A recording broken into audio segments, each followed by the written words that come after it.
السلام عليكم ورحمة الله وبركاته. أهلا بكم. النهاردة إن شاء الله هعمل صينية سمك بالبطاطس والخضار.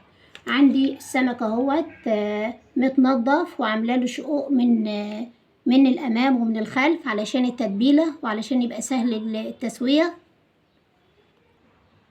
والخضار عندي بطاطس وجزر وبصل وفلفل أخضر وطماطم و2 معلقة كزبرة. عندي البهارات بتاعت السمك والخضار. عندي ملح وفلفل وكركم وبابريكا ومعلقة توم كبيرة هناخد منها دي كتير، هناخد معلقة توم. وعندي طبعا الليمون، وعندي معلقتين من الزيت. عندي التوابل باخد معلقة كبيرة من الثوم، وعندي معلقتين كبار من الزيت بحطهم وبمزجهم مع بعض. باخد نص التتبيلة وتبل بيها الخضار.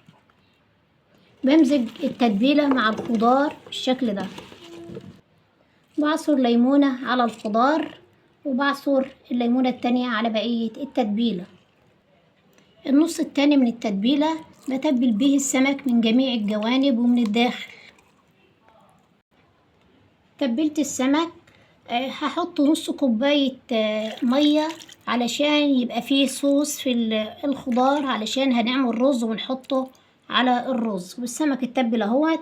اولع الفرن واحط على درجة حرارة 200 بغطاء محكم في الرف اللي هو القريب من الصاج. بعدها ما يستوي بربع ساعة احطه في الشواية. وممكن طبعا الطريقة التانية كالمعتاد ان انا اغطيه واسويه على البوتاجاز من اعلى، ولما يستوى احطه في قلب الشواية يتحمر. ودي شكل صينية السمك بالبطاطس والخضار بعد ما طلعت من الفرن. الصينية جميلة وريحة التوابل بالبطاطس والخضار جميلة جدا، والسمك متحمر اهوت. وفرنا الزيت والقلية. طبعا القلية طعم والصينية ديت طعم اخر. وبتتقدم طبعا معاها رز صيادية وطبق سلطة او عيش وسلطة. وكده وفرنا في الزيت وحافظنا على الصحة. مش كل شوية ناكل حاجات مقلية كتير، لازم نغير وننوع. وكده أكون انتهيت، والسلام عليكم ورحمة الله وبركاته.